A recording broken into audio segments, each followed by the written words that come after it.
భూముల్ని అప్పటి ప్రభుత్వం జగన్మోహన్ రెడ్డి గారి ప్రభుత్వం తీసుకొని దాన్ని గవర్నమెంట్ అధీనంలో ఉంచితే ఇవాళ మున్సిపల్ కౌన్సిల్లో అన్యాయంగా ఆ ఒక ధనవంతులైనటువంటి వాళ్ళకి మరి ముఖ్యమంత్రి చంద్రబాబు నాయుడు గారి కోటలుడు సీనియర్ ఎమ్మెల్యే బాలకృష్ణ గారు అల్లుడైనటువంటి విశాఖపట్నం శ్రీభర్త ఎంపీ గారు ఈ అన్యాయక్రాంతంగా ఈ గీతం యూనివర్సిటీకి 54.7 ఎకరాల భూమిని సుమారు 5,000 కోట్ల రూపాయలు విలువ చేసినటువంటి ప్రభుత్వ భూమిని కబ్జా చేసి అన్యాయక్రాంతంగా పేదవాళ్ళకి పంచిస్తే కొన్ని వందల మందికి వేల మంది బాగుపడతారు. అది మానేసి ఈ పెత్తందారీ వ్యవస్థ పెరిగిపోయి ఎక్కడ పడితే అక్కడ భూమి కనబడితే చాలు ఏదో ఒక కుర్చీ కనబడితే కొట్టేసేయనట్టుగా భూమి కనబడితే చాలు తీసేస్తున్నారు.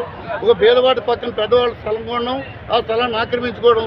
ఈ కూటమి ప్రభుత్వం వచ్చిన తర్వాత రోజు రోజుకి ఆగడాలు పెరిగిపోయి పేదవాడు బ్రతకలేనటువంటి పరిస్థితి ఏర్పడింది. కాబట్టి ప్రజల పక్షాన పోరాటానికి వైఎస్ఆర్ కాంగ్రెస్ పార్టీ వాళ్ళు మమ్మల్ని సపోర్ట్ అడిగితే మేము కూడా ఇది మంచిదే, ప్రజాహితమైనటువంటి కార్యక్రమం అని చెప్పి మేము ఈ కార్యక్రమానికి పూర్తిగా సహకరించి ఈ ప్రభుత్వ నిర్ణయాన్ని పూర్తిగా వ్యతిరేకించి దీన్ని ఈ జీవీఎంసీ కౌన్సిల్లోంచి 15వ ఆర్టికల్ని వెనక్కి ఏదైతే 10 ఎజెండాలో 15వ పాయింట్గా పెట్టారో ఆ 15వ పాయింట్ విత్డ్రా చేసుకునేంత వరకు ఇది ఇవాళ కాదు రేపు కాదు ఆ గీతం ఇచ్చినటువంటి భూముల్ని రద్దు చేసుకుని ప్రభుత్వపరం అయ్యే వరకు కూడా అవిశ్రాంతంగా పోరాడతామని చెప్పి పేదల పక్షాన మేము పోరాడడానికి సిద్ధంగా ఉన్నాం. నాది 51వ వార్డు అండి, 51వ వార్డు. మేడం గారు ఏమో 51వ